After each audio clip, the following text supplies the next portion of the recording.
I never thought my life would turn into a nightmare I couldn't wake up from. But here I am, staring at my phone at 3 a.m., typing this out because sleep isn't happening. Maybe someone out there can learn something from the absolute disaster my life became. So buckle up. This one's a ride. I'm Tyler, 32, and until a few months ago, I thought I had a solid life. Married to Vanessa, 31. We had a nice house in a decent neighborhood, both making good money, the kind of couple people assumed had it all together. Even had a giant Maine Coon named Leo, this big orange fluff ball that was basically glued to my side. He'd sleep on my chest, follow me from room to room, even sit in the sink while I got ready for work. Vanessa always joked that Leo was more mine than hers. She wasn't wrong. For 2 years, we tried for a kid. 2 freaking years. At first it was exciting, but after months of negative tests, the hope started turning into something darker. We barely talked about it. What was there to say? Better luck next time? Yeah, right. I remember one night Vanessa just sat on the bathroom floor, staring at another negative test, sobbing, and I had nothing left to say. Meanwhile, all our friends were having kids, posting perfect little family photos online, while we were stuck in this cycle of hope, disappointment, silence, repeat. Doctors found nothing wrong with either of us, just one of those unexplained infertility cases that make you want to scream because there's nothing to fix. Then one night, Vanessa suggested IVF. Her voice was shaky, like she was afraid I'd say no. I didn't even hesitate. Of course I said yes. That's what marriage is, right? A team, a unit. The financial hit was brutal. Insurance only covered part of it, and we drained our savings. But I thought it would be worth it. Vanessa took over everything, handling all the appointments. "You're already stressed with work," she'd say. "I've got this." And I trusted her. Completely. I went to the key appointments. The day we had the embryo transfer, I sat right there, holding her hand, feeling like this was it, the start of our family. I even snapped a picture of us in the clinic, wanting to remember the day our child's life began. And for the first few months after it worked, everything felt perfect. Vanessa was finally pregnant. The morning sickness wasn't too bad, and we started transforming the spare room into a nursery. I painted the whole thing over a weekend. Leo, of course, helped by stepping into the paint tray and tracking little paw prints across the carpet. She and I agreed not to find out the baby's gender, wanted it to be a surprise. She had names picked out for either possibility. I was all in, reading parenting books, downloading those apps that tell you the baby's size each week. Your baby is now the size of an avocado. I was all ready, prepping dad jokes, practicing assembling baby gear, which, by the way, is like decoding ancient Egyptian. I thought I was building something real. I had no idea everything was about to collapse. Everything in my world shattered on a random Tuesday night. I was just going through insurance paperwork at the kitchen table, Leo curled in my lap, purring away like he didn't have a clue that my entire life was about to implode. I was double-checking our medical forms, making sure everything was lined up for the delivery, when my eyes snagged on something strange. A sperm donor ID, not mine. A completely different code. At first, I figured I was just overtired, reading it wrong. But when I compared it to my patient number from another form, it didn't match. My chest went ice cold. I told myself it had to be a clerical mistake. There was no way this was real. No way Vanessa, my wife, my partner, the woman I had built a life with, could have done something like this. But I didn't sleep that night. I just lay there, staring at the ceiling, replaying every conversation we'd had, every decision we'd made. By morning, I knew I had to get answers. As soon as she left for work, I drove straight to the IVF center. gripping the steering wheel so hard my knuckles went white. I sat in the parking lot for 20 minutes, trying to breathe, trying to convince myself this was all some misunderstanding. But deep down, I already knew the truth. Inside, I approached the receptionist, keeping my voice steady. "Hi, I was reviewing some paperwork for my wife's treatment and noticed something strange. Can you confirm which embryo was used for our procedure?" The woman, Melissa, according to her name tag, smiled and started typing. Then her expression shifted, a small frown, a confused head tilt. My stomach dropped. "That's odd," she muttered, eyes scanning the screen. "It looks like a donor specimen was used instead of the one originally assigned to your case." My pulse roared in my ears. "What do you mean?" "It says here that your wife authorized the change." The room spun. "That's not possible," I said, my voice dangerously low. I never signed off on anything. Melissa's face went pale. "That shouldn't have happened. We have strict policies to prevent that." "Then explain how it did," I snapped. She stammered something about getting a supervisor, but I was already gone, shoving through the clinic doors, keys in hand. I needed to confront Vanessa. I called my boss on the drive home, barely registering my own voice as I muttered something about a family emergency. He told me to take all the time I needed. He had no idea. I gripped the wheel, my brain spiraling in a million directions, my heart slamming against my ribs like it was trying to escape my chest. By the time I pulled into the driveway, my hands were shaking with rage. I shoved my key into the lock, knowing that nothing would ever be the same after this. I slammed the door behind me. Leo bolted from his perch in the window like I had just set off a bomb. I was ready to wait for Vanessa to get home, to have time to process, to prepare myself, but she was already there, sitting on the couch, crying. Her face was red and blotchy, hands trembling as she wiped her eyes. The moment I stepped inside, she looked up at me, voice shaking. "You went to the IVF center." Not a question. And that's when I knew. This wasn't a mistake. She knew exactly what I had found out. I stood there, silent, trying to swallow the fire burning in my chest. If I started talking, I might start yelling, and I don't yell. Her voice was barely a whisper. "My friend Olivia works there. She texted me that you were asking questions, that you were upset." My jaw clenched so hard I thought it might break. "Is that the same friend who helped you switch the embryos?" She flinched like I'd hit her. That was all I needed to see. She was guilty. My voice came out like ice. "Why?" I didn't recognize it as my own. Daniel sat there, beer halfway to his mouth, shaking his head in pure disbelief. "Number no way, tell me you're messing with me." I let out a bitter laugh. Wish I was. Leo hopped onto Daniel's couch like he owned the place, curling into a ball beside me. At least someone was comfortable.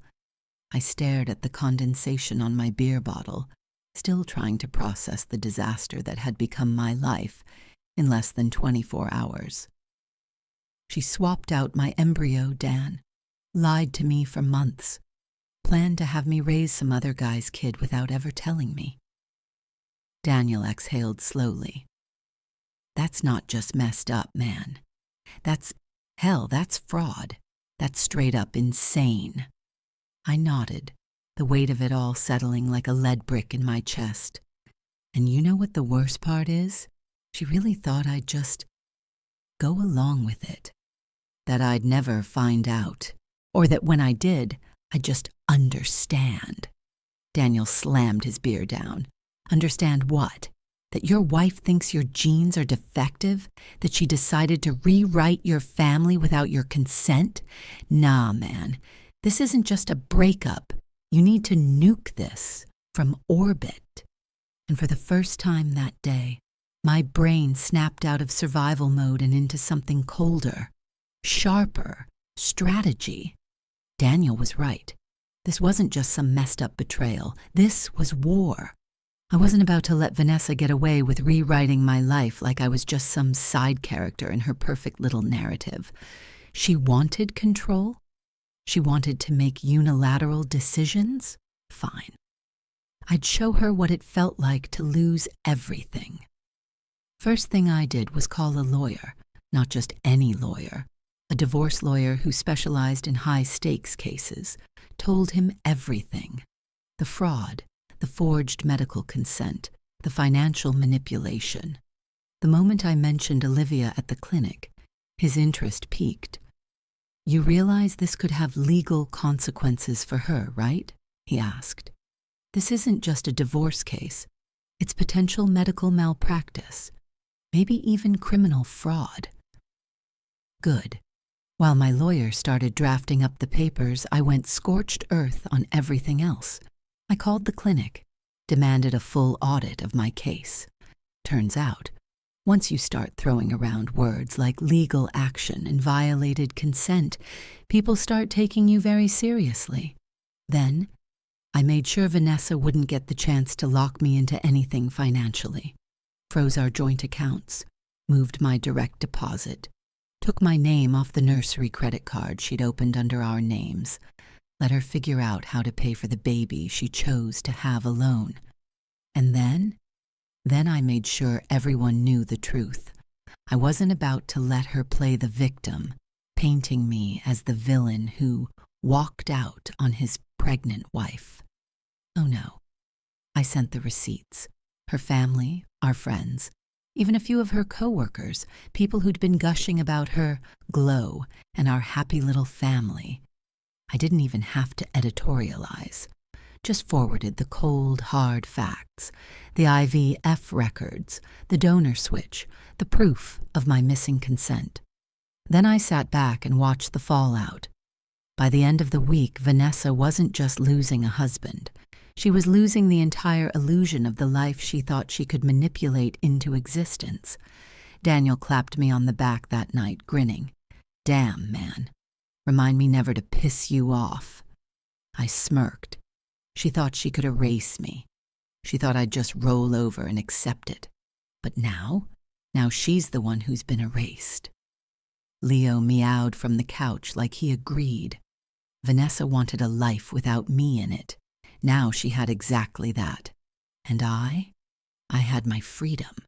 And that's when everything fell apart. There it was, an email thread she thought she had deleted. A conversation between Vanessa and someone named Ryan. My heart pounded as I clicked it open, my hands shaking with pure adrenaline. Vanessa. It worked. The clinic confirmed the transfer. I can't believe we pulled this off. Ryan. Told you we could. He doesn't suspect anything. Vanessa. Not a clue.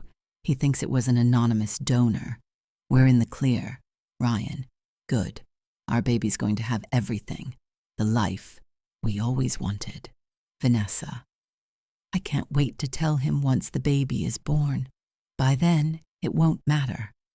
I read those words over and over, trying to make them mean something else. But the truth was right in front of me. Ryan wasn't some random donor. Ryan was her ex, and she had planned to raise his child under my name, my home, my finances, as if I was nothing but a placeholder in her perfect little fantasy. I slammed the laptop shut, my breath coming in sharp, ragged gasps. This wasn't just deception. This was calculated betrayal. She had stolen my trust, my future, my role as a father, and she had done it so easily. I wasn't even angry at that moment. Anger would come later. What I felt then was clarity, cold, sharp, and unwavering. Vanessa thought she had trapped me, thought I'd be too blinded by love or duty or whatever illusion of loyalty she thought I still had left. She assumed that by the time I found out, it would be too late for me to walk away. But she was wrong. I took screenshots of everything, saved them to a flash drive, forwarded them to my lawyer with a single message. We end this. Now then, I packed the last of my things, took Leo, and walked out of that house for the final time. That night, I sent Vanessa one last text. I know everything. My lawyer will be in touch. Do not contact me again. Her response came almost immediately, but I didn't even open it. I just sat back, petting Leo as he purred in my lap, and let the reality sink in. She thought she could rewrite my life without consequences. Now, she was the one being erased. The moment I saw Nathan's name in those emails, my stomach dropped. This wasn't just deception. It was premeditated betrayal. Vanessa and Olivia had been orchestrating this for nearly a year, plotting behind my back like it was some twisted secret mission. Olivia had given Vanessa the exact times she'd be working at the clinic, ensuring the paperwork would be handled discreetly. And then there was the email thread with Nathan Brooks. I knew that name, her college boyfriend, the one she dated for 4 years before me, the one she used to casually mention in passing, always with that distant, nostalgic tone, the one whose Facebook profile she'd check every now and then, just to see how he's doing. The email started out friendly, catching up, small talk, a trip down memory lane. Then Vanessa shifted gears. She told him about our fertility struggles, how she'd been thinking about him a lot lately, how they'd always talked about having kids together back in college. Then came the message that made my blood turn ice cold. I used your sperm from when you donated years ago. Nathan's response wasn't anger. It was shock, confusion. Does Tyler know? Is he okay with this? Vanessa's reply was instant. Tyler doesn't need to know. What he doesn't know won't hurt him. I had to reread it 3 times to make sure I wasn't hallucinating. My wife had intentionally erased me from my own child's DNA and done it with her ex. I took screenshots of everything, my hands shaking so hard some of the shots came out blurry. I forwarded the emails to myself, then wiped the sent folder and emptied the trash. When I got back to Daniel's, I sent it all to my lawyer, Vanessa. She called me immediately. This changes everything. Her voice was sharp, focused. This proves premeditation, deliberate deception.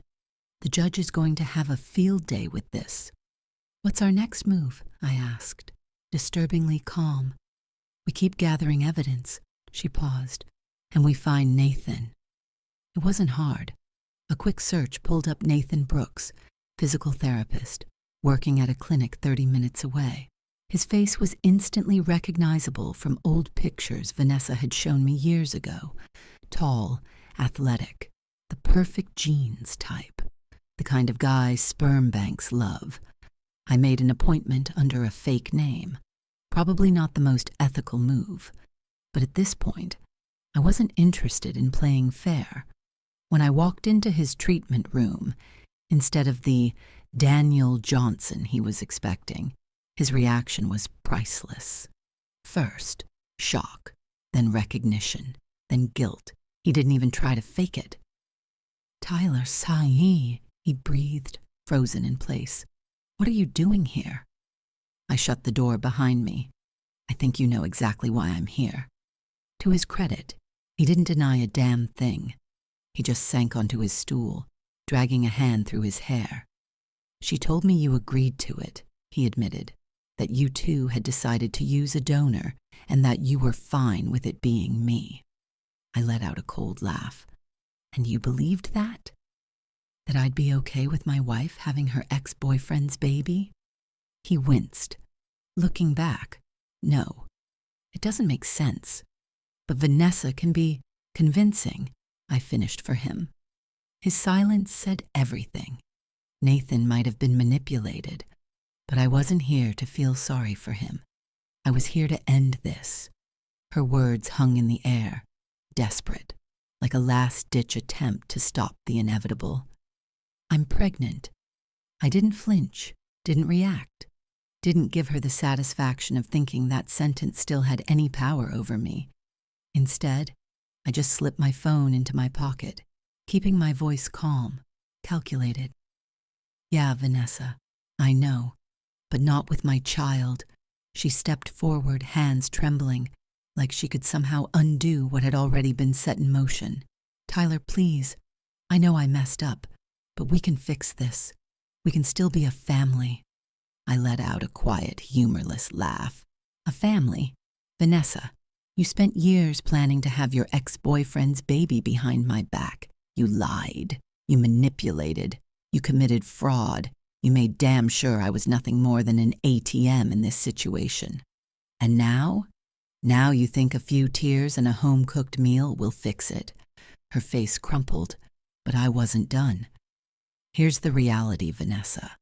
I've already moved my money, froze the accounts, secured my assets. The divorce papers?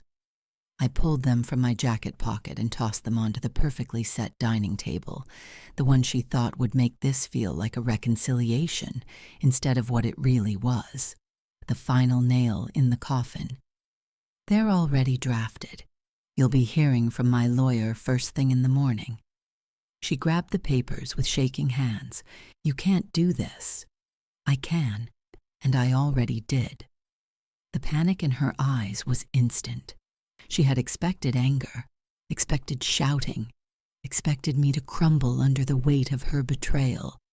What she hadn't expected was this, me walking away on my own terms, leaving her to drown in the wreckage she created. You think Nathan is going to step up? I continued, watching as realization flickered behind her tear-streaked face. You think he's just going to waltz in and play house after you roped him into this mess without his consent. You lied to him too, Vanessa. You used him, and when he finds out that I have all of this in writing, your emails, your texts, the evidence proving that you manipulated the entire process, how do you think that's going to go? Her breath hitched. This isn't just divorce, I added. This is legal. This is fraud. This is you potentially losing every single thing you thought you were securing for yourself. She was shaking now, her mind no doubt racing through every possible escape route. But there wasn't one. Not anymore. I turned toward the door, grabbing my keys off the counter. You'll be hearing from my lawyer, Chi, I repeated, opening the door without a second glance back. Tyler, wait. I shut the door behind me, cutting off whatever excuse she was about to spin, whatever sob story she was about to craft, whatever last-ditch manipulation she thought might save her. She wasn't my problem anymore. As I walked to my car, I felt lighter, freer. The weight of her lies, the betrayal, the years she had spent planning this behind my back. It was all unraveling, not around me, but around her. She thought she could build her future on deception, but all she did was set fire to her own life. And now, she was the one left standing in the ashes. She had no more fight left, no more manipulation, no more carefully spun lies to keep me tangled in her web. She lost, completely. Vanessa sat frozen in that courtroom, staring at the judge like she could will a different verdict into existence. But reality had finally caught up to her, and there was no escaping it. Her lawyer didn't even try to argue anymore, just shut his briefcase like he was embarrassed to be there. I buttoned my jacket, turned without a word, and walked out. No final glance, no parting words, just the quiet satisfaction of knowing I was free. Outside, I took the deepest breath I'd had in months. The weight of deception, betrayal, and months of legal battles lifted in an instant. It was over. That was 6 months ago. Since then, life has been peaceful. I moved into a new place, a quiet apartment for now, but I've been looking at houses, a real home, one I could build for myself without Vanessa's shadow looming over it. Somewhere Leo could have a yard to patrol, maybe even chase a few birds. He's doing great, by the way, currently stretched across my keyboard like he owns the place. I deleted all my social media for a while to avoid the inevitable fallout. When I finally logged back in, I found out Vanessa had moved back to her hometown to live with her parents. No job, no house, no husband, no financial security. Just the wreckage of the life she destroyed with her own hands.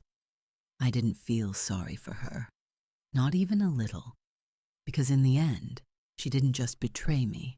She played herself.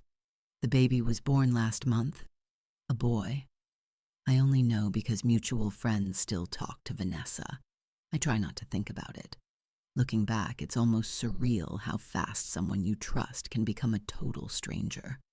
The Vanessa I married and the Vanessa who did this, same person. I just didn't see it until it was almost too late. If there's any lesson here, it's this. You never really know someone, and sometimes, when the mask slips, you realize just how close you came to ruining your own life. That should have been the end of it. But then last weekend happened. I was at home, watching the game with Leo sprawled across my lap, when someone started pounding on my door. Not knocking, pounding. I open it, and there she is, Vanessa, holding the baby. And she's not alone. Her parents, her brother Nick. Before I can even react, they shove their way inside. Vanessa's mom starts in immediately, voice shrill. It's time you took responsibility for your son. My son? I let out a short laugh. We both know that's not my kid. There was a whole court case about this. DNA evidence. Nathan Brooks. Your daughter's ex-boyfriend, remember? That's when Nick steps forward, face red, jaw clenched. Nathan skipped town 3 months ago, he growls. Completely ghosted Vanessa, quit his job, deleted social media. He's not paying child support. Not my problem. That sucks for her, I say flatly, but it has nothing to do with me. And then Vanessa starts crying. Big, dramatic, weaponized tears. She bounces the fussy baby and looks up at me with those same eyes that used to make me feel something. Now, nothing.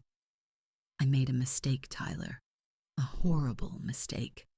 Her dad jumps in, voice full of righteous fury. In the eyes of God, that child is still your responsibility because you were married when he was conceived. I almost choke on my own.